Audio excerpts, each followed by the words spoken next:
साविता भाभी और बंद कमरा। शुरुआत। साविता भाभी उस पुराने हवेली जैसे मकान में नई नई आई थी। शहर से दूर गांव में ये घर उन्हें उनके पति ने दिलवाया था ताकि वो अकेलापन महसूस न करें। लेकिन इस हवेली का एक हिस्सा हमेशा बंद रहता था, ऊपर का अंधेरा कमरा।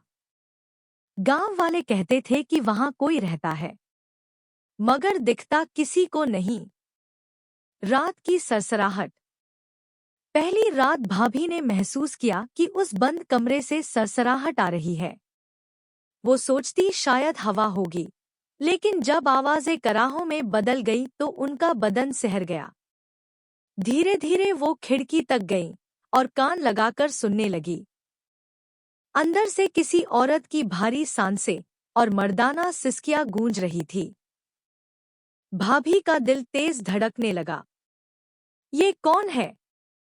इस बंद कमरे में ये सब क्या हो रहा है? मन की ख्वाहिश। अगली दोपहर भाभी ने नौकर से पूछ ही लिया, ऊपर का कमरा क्यों बंद है? नौकर ने नजरें झुका ली। मैडम, वहां मत जाइएगा। जो भी उस कमरे में गया है वापस पहले जैसा नहीं लौटा। भाभी की जिज्ञासा और भी बढ़ गई। रात होते ही वो धीरे धीरे उस कमरे के पास गई।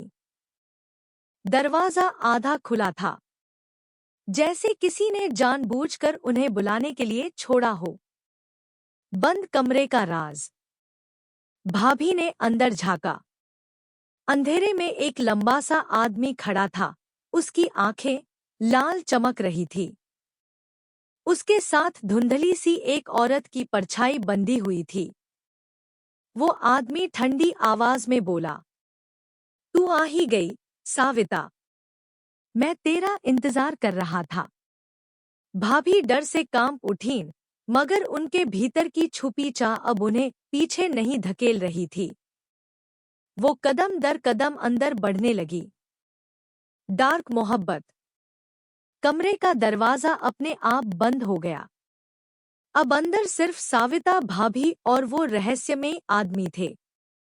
उसने धीरे से भाभी का हाथ पकड़ा और बोला, इस कमरे में आने वाला कभी अकेला नहीं लौटता।